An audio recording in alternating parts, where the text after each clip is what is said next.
right, fancy time at the OK Corral. We're going to introduce the idea of a variable. Okay, so why do we say variable versus what? A variable, so almost any word goes in conjunction with a different word because they're like opposites, like up, down, left, right, on, off, good, evil, that sort of thing.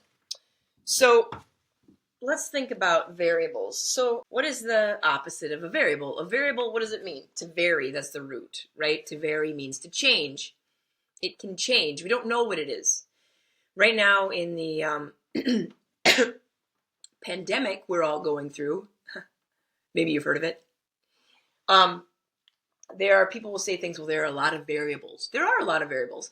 And it doesn't just mean there are a lot of variables in what's happening. It means actual like mathematical variables, because that's how a lot of these decisions are being made. So what's the opposite of a variable in a sense, right? And that is what we've been talking about, which are constants, okay? So in terms of like the coronavirus, we are considering our constants are like population size. We had to figure out the growth rate, and then that was a constant for a short time, but now it's changed, right? Right now, the main constant is population. Constants in the world of math mean a number you absolutely know, okay? And when we go further along, we actually will use a variable for constants. Don't let it blow your mind yet. But a constant just means you know this number, okay? It is a knowable number and you know it. A variable is a number that can change, okay? And will change. And in fact, to get projections, for example, the growth rate on COVID and the idea of the flattening of the curve, as people say, we were looking at a constant growth rate that was going to stay unless we cut down one of the other constants, which was population. And by cutting down population, by playing hide and seek with the COVID-19, we actually then were able to reduce that constant, turned into a variable, and then swap it back. So it's like a little ping pong to hide from the virus. In math, what do we do for constants? All my students can harken back. Everybody who's ever been to algebra. Use letters, right? And over here we use numbers. That's pretty simple. Letters, numbers. That just means that that's what we use.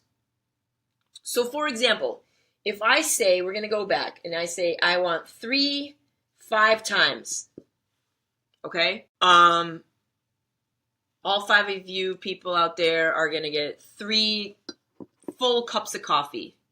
See, I had to say full because I only have a half left. I almost showed it and tipped it. Okay. So that means how many cups of coffee do I need? 3 5 times is 15. That is a knowable constant. Okay. But what if I say, I'm going to give 3 cups of coffee to any number of people who come into my world? Okay. Well, I don't know what that is, right? I don't know what that is. So I know a lot of my students and a lot of human beings ask all the time, well, when am I going to use this? Okay, well, we're using math all the time, everything. And I'm thinking right now about like a small business owner, right? And they have to do pretty basic algebra every day all the time to decide if they can keep their doors open or how they're going to shift and change, right? They may have an equation of we have this online orders and then we have these in-house. Well, now the in-house is closed, so that's obviously impacting the online. Some people, some places, I've heard their business is actually doing better because people are stuck at home. But in a lot, they're not. So algebra is about determining about what we're doing, and I say this to my students every day, is we're practicing, okay? You are on the free throw line of life, of math class, or you're in the batting cage, okay? I love going to the batting cage. But the batting cage, for baseball, softball, whatever, you're going to get essentially the same pitch over and over and over and over. That's the reason why you'd use like a pitching machine, right? Or if you have an actual pitcher, like the pitching coach, they're going to give you a bunch of inside pitches, a bunch of outside pitches, a bunch right down the middle, a bunch low. So you can try to practice those mechanics. We are practicing. We're practicing. I get that sometimes gets a little dull for people learning math, but That's what's happening, okay? You're not doing real new math. You're not. It's not like learning about a poem and then writing a poem, because it's way too heady. So you practice for years, before you use it and understand what's going on. Sorry. That's why I geek out about this whole thing, because it's like, oh my gosh, I've been doing this and studying it for years and years and years, and here's a real-time thing happening. It's like unfolding before my eyes. So let's talk about, just simply talk about terms and what are like terms, and then we're going to combine some like terms. All right, but we had to preface this to the beginning of what variables are. So terms, and I put these in quotes because they're not real mathy. But they're they're phrases people use, and they've become synonymous with math, which we're going to call, this is the fancy monomial, okay? Mono, one, nomial, named thing, okay? A term would be constants and variables combined under addition. Goodness, Rebecca Ruth Ann. You just got my full name. Not addition, multiplication. My brain was already somewhere else. That is like the worst kind of mistake, because it's the exact opposite. Multiplication. Sweet Lord. I'm glad I fixed that. Should almost redo the entire video just to fix that one moment. Under multiplication, a singular term. So what are examples? 3 times x. That's a term. Okay? 5 is a term. Y is a term. What that means is we have 2 variables. They're different, right? They're 2 different variables. I know this because I used different letters. These are all terms. Okay? 3 times x, 5 times itself, 12 times x times y. Okay? Here's another term, cubed. Now, we have not talked about exponents yet. We have not. We will, though. We'll talk about everything. So, what are like terms? Well, like terms are any term that has the same variables to the same exponent. I have really bad handwriting, but same variables to the same exponent, like terms. Now, let me erase some of this, and we're going to just do an example in chat. I'm at 9 minutes, but this example will take a hot second. Okay, so then we do some adding of like terms. But let's just identify like terms. I'm going to give a bunch of terms, okay? I will only use 2 variables, okay? So it doesn't get too confused. X and Y, so I'm going to use A and B, all right? So, for A squared, 16, A squared B. Okay, of these 7 terms, which are like terms? Okay, so let's look. This first one here has an A, okay? So we know in order to find a like term, it has to have an A. B doesn't have an A. Doesn't have an A. This one has an A. Are these two, are 4A and 9AB like terms? Well, let's go over here. It says same variables. I know I have bad handwriting, and I wrote it really fast. Variables, plural.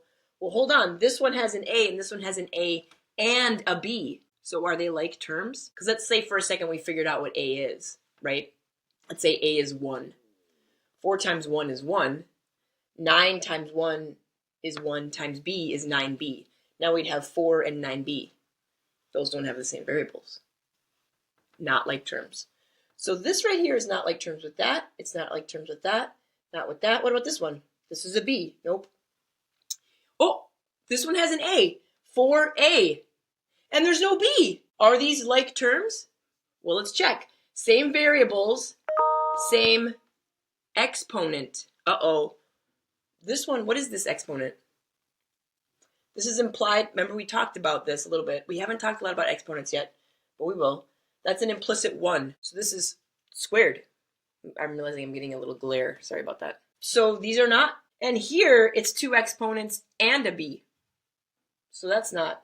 So this actually does not have a like term with anything for A. None of these. Let's look at 6B. We already know these aren't like terms. Is this a like term? 6B and 12B squared. Well, it's got a B, but it's squared. So no, it's not a like term. 6B and 9AB. Well, the same conflict we had over here of that, yes, it has an A, but it also has a B. Here, yes, it has a B, but it also has an A. So they're not like terms. We can do the same little test. What if B was 1? You would have 6 and 9A. Those are not the same. So let's look at 6B and 7B. Okay? They both have a B. Do they have any other variable? No. Are they to the same power? 6B to the first, 7B to the first. Oh, thank goodness. We found like terms. Now let's see if is it with this? Nope, that's not a B. And with here we also have the A squared. Well, let's just look at variables now. So now we can do a cut short, right? Because we're starting to learn what we need to do. This has a B squared. So we'll just see if it has, it doesn't matter what the number is. This is called a coefficient, by the way. B squared, nope, not squared, no B at all, and not squared. So this has no. AB, nope, A squared and no B. A squared B. This has an A and B, and this has an A and a B. But this one is squared. That's not the same exponent. So this one, these are not like terms. And here's A squared, but this has no B, and this does. So of all these 7, only 2 are like. Okay? This will get faster and easier by sight, like comparing pennies to nickels or nickels to quarters. You'll just be able to tell right away a $5 bill to a $20 bill.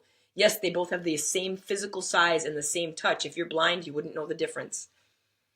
But when you see it, it's real fast. You'll start to get to that place, but you have to have this form of analysis. Same variables to the same power, same exponent. Okay? Those are like terms. Yikes, I got it long, but it was a good introduction to variables. All right. See ya. Stay safe.